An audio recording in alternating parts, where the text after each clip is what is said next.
Welcome to sleep with myth. Close your eyes and let the world fade away. Tonight we drift beyond time, where gods dream and stories remember their light. Before the first music, there was a hush that carried every possible song. In that hush stood an angel whose name once meant direction of dawn. He did not wear wings so much as a promise of returning, and his gaze was the quiet place where horizons learn to begin. He did not fall. He forgot, and forgetting is a kind of descent no wind can measure.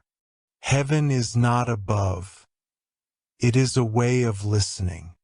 When he first noticed the thinness in listening, it came as a draft through eternity, a breeze that smelled of rivers and warm bread and the small bravery of mortal laughter. He turned toward the scent the way a flame leans toward breath. "What is there?" asked a voice made of morning. "A question," he answered, "and it weighs more than glory." The light around him stirred, gently concerned. To carry a question in heaven is to feel a gravity that has no star. On the margin where radiance thins into dream, he met the archivist of echoes, a figure robed in pages that had never needed ink. "Angel," said the archivist, "names are ladders. Which rung will you release?" The angel placed his hand upon his own name. It rang once, like a bell remembering snow. "I will return it when I am finished listening," he said. The archivist bowed, and the pages of their robe turned toward earth. "So you choose to learn wait," they whispered. "Very well. But know this, what forgets heaven learns time." He stepped into the seam between him and heartbeat. Wings folded, not from shame, but from courtesy. For the world he approached was made for smaller skies.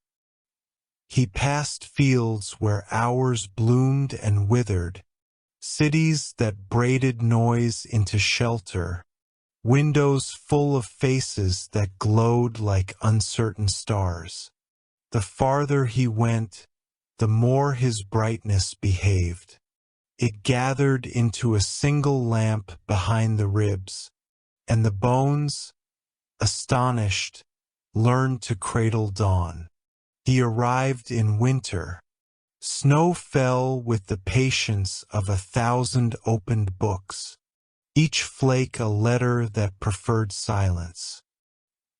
He stood on a bridge over a sleeping river and listened to the town's soft engine. The clink of cups, the dog that kept the perimeter of a dream, a lullaby sung by someone who had already forgiven tomorrow. Here, he thought, light remembers what it is for, and heaven, hearing that, dimmed itself in relief. A child found him first, as children always find the places where truth rehearses its smallest voice. She carried a lantern whose flame behaved like a shy comet. "You're lost," she said. "I am learning how to be found," he replied. "What's your name?" He searched the pocket where it had always waited, and felt only warmth. "It will return when I deserve it," he said at last, and smiled so the night would not worry. She handed him the lantern. "Until then, borrow mine." The flame accepted him without ceremony. Some lights prefer to be carried by questions. In the house of the child's grandmother, time hung its cloak at the door. Soup practiced kindness in a pot. A kettle measured patience by breathing. The angel sat at the table the way dawn sits on a field, carefully. "Eat," said the grandmother, without asking who he was. "Hospitality is faith that does not need proof." As he tasted warmth, something changed in the far rooms of heaven. A note of surprise, then laughter, like a choir catching a new melody mid-flight. The angel realized eternity had made room for this moment, and was proud to be larger because of it. That night he dreamed of ladders made of rain. Each rung was a memory descending. Not his, but the world's. A fisherman naming the stars so he would not be lonely. A midwife convincing pain it could become a story. A soldier closing his eyes so the wind could finish counting. He climbed down through the lives until his feet touched a floor of ordinary wood. There a door had been left ajar. On the other side waited weight, the first true gravity he had ever owned. He stepped through, and his wings loosened into shadow. Before dawn, he returned the lantern to the child. "Thank you," he said, "for teaching light to be small." The child shrugged the way only the world's best teachers do. "It was never big," she said. "You were just far away." He walked to the river, and the bridge remembered him. He looked into the water and saw not heaven's mirror, but the face of a traveler who had learned to love footprints. A single feather drifted from his shoulder and landed on the current. It did not melt. It floated, a letter addressed to the sky, content to take the long way home.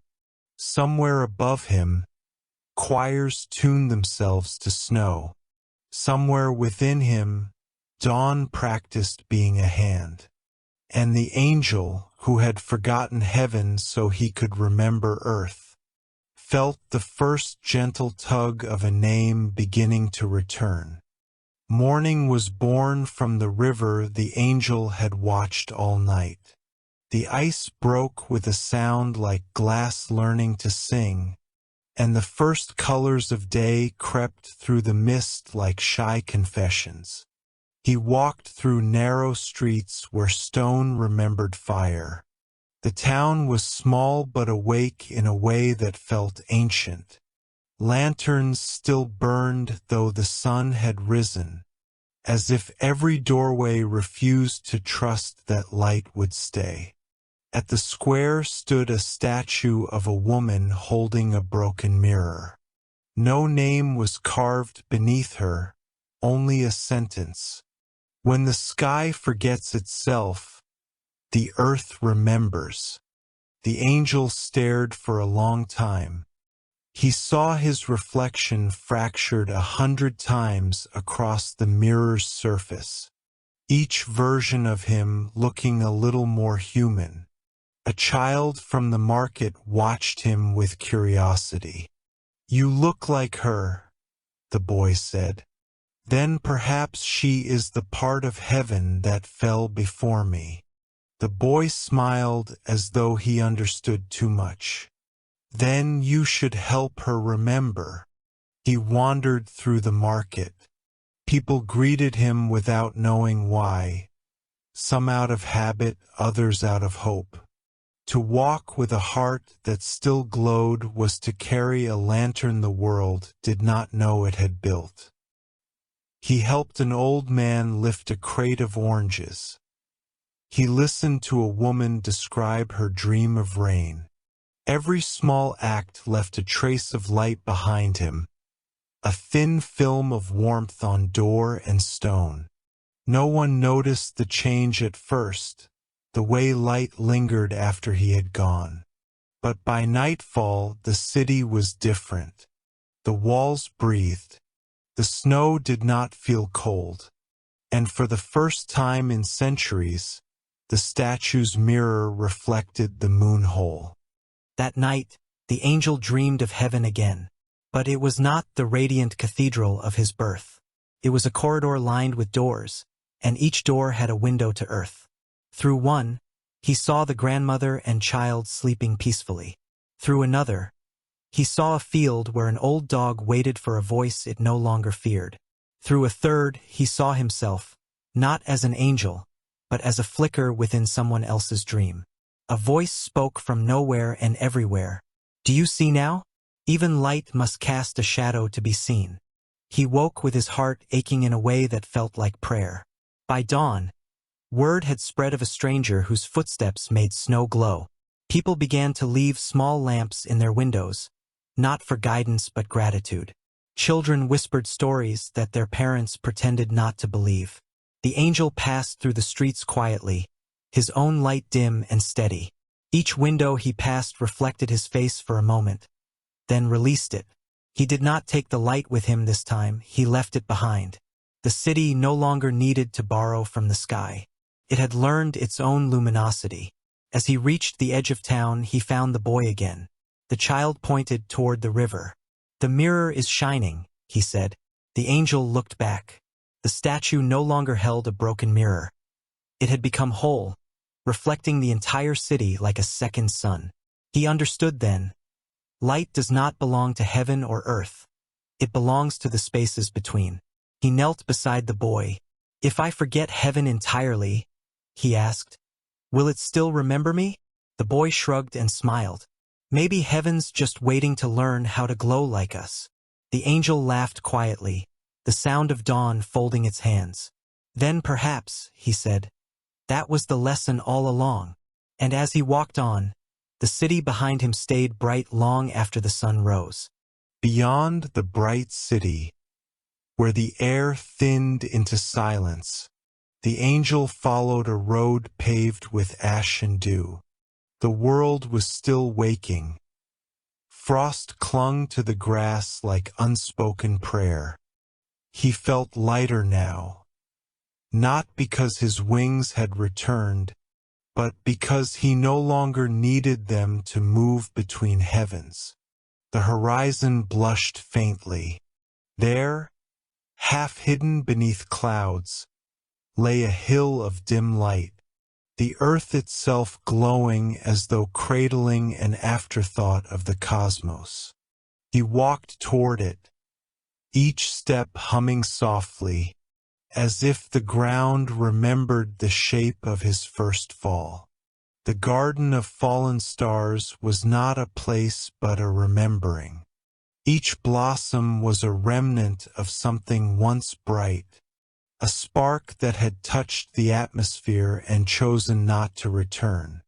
Petals shimmered like cooled embers, stems bent under the weight of light too humble to burn. When the wind passed, the entire hillside sighed, a choir of sighs made of light. In the center of the garden stood a woman. Her skin was dark as midnight, her eyes alive with slow galaxies. She tended the flowers with a patience that time could not measure. "You have brought warmth," she said without turning. "I was beginning to think the stars would never thaw." The angel bowed. "Who are you?" "Keeper," she said simply, "of what the sky forgets." Her hands glowed faintly where she touched each flower, turning broken fragments into small suns. He knelt beside her. "I am what heaven misplaced." She smiled, not cruelly, not kindly, but knowingly. "Then you are seed and soil both." Her gaze softened as she brushed her fingers across a petal. Each of these lights once thought itself eternal. They fell because they wanted to feel something that lasted longer than eternity. The angel felt a tremor in his chest, recognition. Was I one of them? She looked at him fully then, and the air grew still. No, you are the hand that gathers them. They worked together through the long blue of twilight. He learned how to lift a fallen star without waking its old sorrow, how to breathe warmth into its fragile core until it remembered how to glow. When night came, the garden brightened with gentle constellations, not above but below, like heaven had turned itself inside out. "Do they ever return?" he asked. "Not upward," she said. "They become the light mortals find in each other." He watched the flowers pulse faintly. Each one flickered to the rhythm of laughter, of grief, of lullabies sung miles away. He understood the stars had not fallen at all. They had simply learned new ways to shine. As they worked, the keeper hummed a melody that smelled of rain. "Do you miss your heaven?" she asked. He thought for a long moment. "I think heaven is what misses me, and that is its way of learning compassion." The keeper smiled. "Then you are healing both worlds." She handed him a seed, heavy and warm, pulsing with faint light. "Plant this when you have nothing left to carry. It will remember you."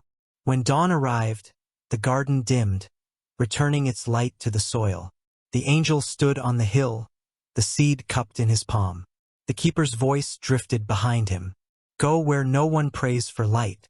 There the soil will be ready." He nodded, his breath visible in the morning air. The wind gathered the fragrance of fallen stars and scattered it across the world. He walked east into the mist, carrying a seed of heaven wrapped in the memory of earth. Behind him, the garden exhaled once, and somewhere, far above, a new constellation shifted to make room for its missing light. The angel reached the coast by dusk. The air smelled of salt and endings.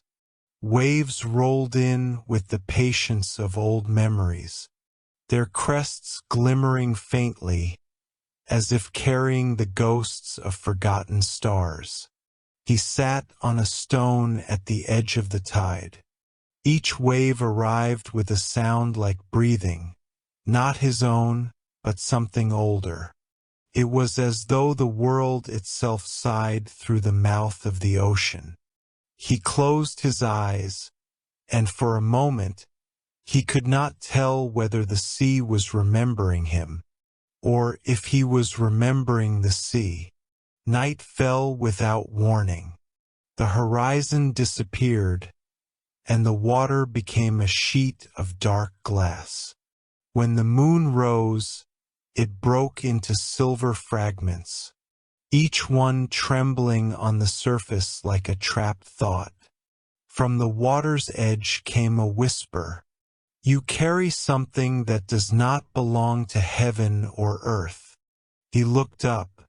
A figure rose from the surf, not made of flesh, but of tide and shimmer. Her form was human, but her eyes contained the weight of every current. "I am the sea," she said, "and I have been dreaming of flight." The angel bowed. "Then we are alike. I have been dreaming of falling." The sea smiled with the gentleness of 1,000 storms forgotten. "Perhaps dreams travel in circles." She extended her hand, and the surface of the water rippled with constellations, each ripple a memory of a sky that had once gazed back at her. "I remember when the first wing touched me," she said. "It was light that fell, the same kind that clings to you." The angel touched the waves. They were warm, impossibly so. He felt them move through his fingers like heartbeat and him intertwined. "Why do you dream of wings?" he asked. "So I can see what I've been reflecting for eternity," she answered. "To be only mirror is to never know what light feels like." The angel smiled, sad and slow. "And I, who once lived in light, now dream of reflection." The sea tilted her head. "Then perhaps we are each other's answer." At her words, the tide rose, gently, reverently, until it reached his knees, and the air around them filled with the sound of feathers that were not there. The ocean began to glow, not from above, but from within, 1,000 luminous shapes swirling just beneath the surface. "They're stars," the angel whispered. "No," said the sea. "They are the wings I never had." The glow deepened, spreading outward in vast circles of light. Fish became comets. Foam became constellations breaking apart in slow motion. The sea itself seemed to breathe, inhale, exhale, and in each breath, the angel heard fragments of forgotten hymns. The sea spoke softly, "Take one of my wings, angel. Carry it where the sky cannot reach." She lifted a portion of her light, and it rose, not as flame, but as liquid radiance, curling into the shape of a single, fragile feather made of water. The angel caught it between his palms. It pulsed once, like the heartbeat of a newborn star. "What will happen if I take it?" he asked. "You will remember how to return," she said, "but not to where you began, only to what has been waiting." The angel bowed. "I will carry it with gratitude." He turned to leave, but the sea spoke again, a whisper that wrapped around the wind. "When you dream next," she said, "dream of me flying." He smiled. "When you wake," he replied, "remember me still falling." And as he walked away, the waves followed him in silence, their light dissolving slowly back into darkness. By morning, the shore was empty. Only a single trail of footprints remained, leading from the tide to the cliffs. In his hand, the angel carried the feather of water, and with every step, it shimmered, casting reflections of unseen skies. He looked once more toward the horizon. The sea shimmered, and for a moment he swore he saw a shape, vast, luminous, rising briefly from the surface, a wave pretending to be a wing. He smiled and continued inland, carrying the sea's dream like a promise. The angel walked for 3 days through a plain of quiet dust. The feather of water glimmered faintly in his hand, its light slowing as though reluctant to breathe the air of mortals. When he finally saw the temple, it did not rise from the earth like a mountain. It sank into it, half buried, as if the world had tried to forget where it came from. Pillars of stone leaned toward each other in fatigue, but from their cracks spilled threads of light, thin, golden, breathing. They looked like the veins of a sleeping god. He entered through a doorway that had no door, only a curtain of dust and memory. Inside was not darkness, but an old light curled in on itself, like a flame afraid of its own reflection. At the center of the chamber stood a pool of glass, the surface perfectly still, its depth uncountable. Floating above it was a single fragment of light, trembling, barely alive. He knew its name before his mind did. It was the first light that ever called him brother. He knelt. The air shivered.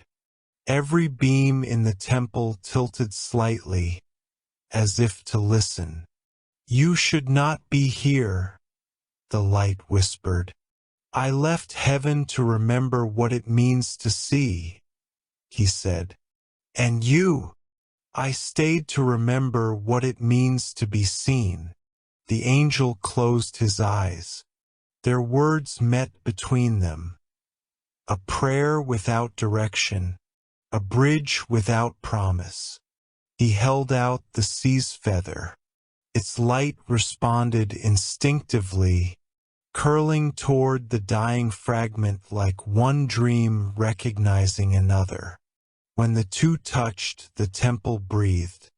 Light flooded the walls, slowly, as if waking from 1,000 years of sleep. Statues along the hall opened their eyes, not in life, but in remembrance. The pool beneath them glowed, showing reflections of things that had never been built but were nonetheless true. A child lighting a candle in a storm, a bird resting on a shipwreck, a tear that had decided to heal its own origin. The angel watched in reverent awe. This was not restoration, it was forgiveness written in light. From the reflections rose figures made of golden mist. Former angels, perhaps, or memories of those who had once carried radiance. They circled him silently, their faces both familiar and empty. One stepped forward and spoke with a voice like paper tearing. "Why did you return to what you chose to forget?" He answered, calm as a reflection, "Because the forgotten is what keeps light alive." At this, the figures bowed, and one by one they dissolved into the air, turning into threads of light that wove themselves back into the walls. The temple was quiet again. Only the pool remained, glowing softly beneath the angel's hands. He leaned forward and saw his own reflection for the first time since he had fallen. There was no halo, no wings, no glory, only a face made of patience and dust and love that had learned to walk. He whispered to the light, "If you ever forget again, let it be because you chose to forgive." And the light answered, not with sound, but by spreading gently over his hands, marking them with a soft glow. When he rose to leave, the temple was already fading, its walls turning into morning mist. The light within him remained, steady and small, like a promise that knew how to wait. Welcome to sleep with myth. Close your eyes and breathe into the space between heartbeats. Tonight we follow the angel to the edge of light itself, where the sky forgets its name so that dawn can begin again. He walked east for 7 days and 7 nights. The world grew thin around him, fields of glass, winds that sounded like pages turning. The feather of water had dissolved into his palm.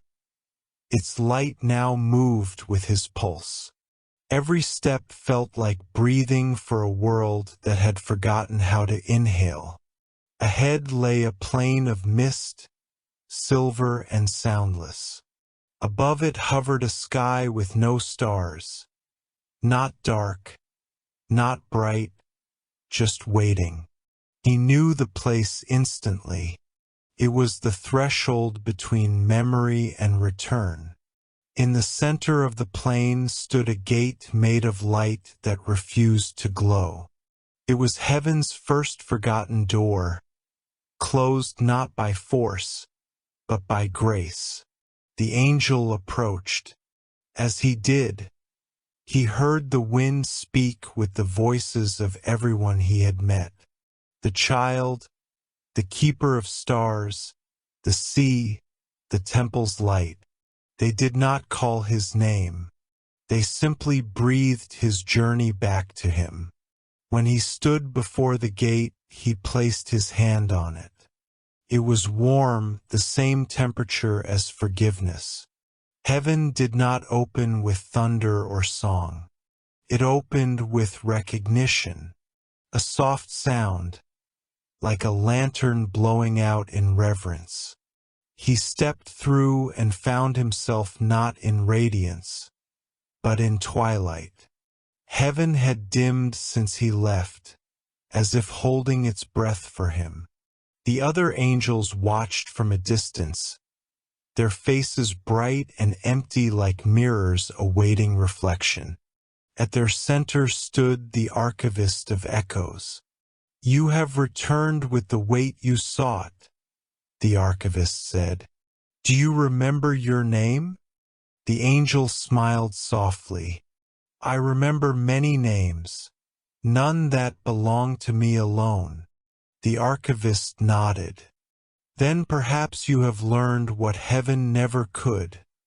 That light is the shadow of love. From the twilight rose a path of breath and color.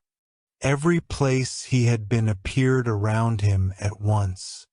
The river bridge, the child's lantern, the city that learned to glow, the garden of fallen stars, the sea that dreamed of wings, the temple that remembered forgiveness.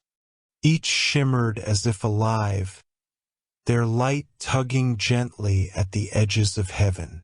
The angel realized that he had not left these places behind. He had brought them home. The sky above him brightened. It did not explode with glory as it once had. It softened, like morning entering a room where someone is still asleep.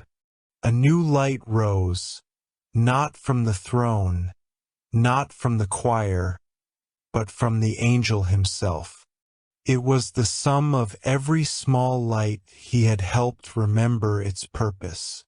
A child's lantern, a star's petal, a feather of water, a pool of forgiveness. The archivist spoke again. What will you do with this light? I will forget it again, he said, because only what is forgotten can be shared. And as he said it, the light rose from his hands like doves made of breath and dust. They spread across heaven, filling every empty corner with gentle illumination. No angel sang. They simply exhaled, a sound of peace the world had waited for. When the light settled, the angel stood alone beneath the new sky. It was not gold or white. It was alive with every color earth had ever made. It smelled of rain, salt, and childhood. Heaven had learned to remember earth without sorrow. The archivist approached one final time. Then this is the return of the unremembered sky, they said. The angel bowed. No, it is the beginning of the world remembering heaven. He looked down and found his shadow on the floor of heaven. He had never had one before. He smiled. Now we are whole. The wind moved through the celestial fields, carrying whispers of both sky and earth. Far below, a child woke in a city that still glowed, looked to the window, and saw a new color in the morning light. She did not know its name, but she knew what it felt like, a hand opening. And somewhere beyond all boundaries of time, the angel who forgot heaven smiled, because forgetting had become the purest form of remembrance. End of the angel who forgot heaven, the fall of light.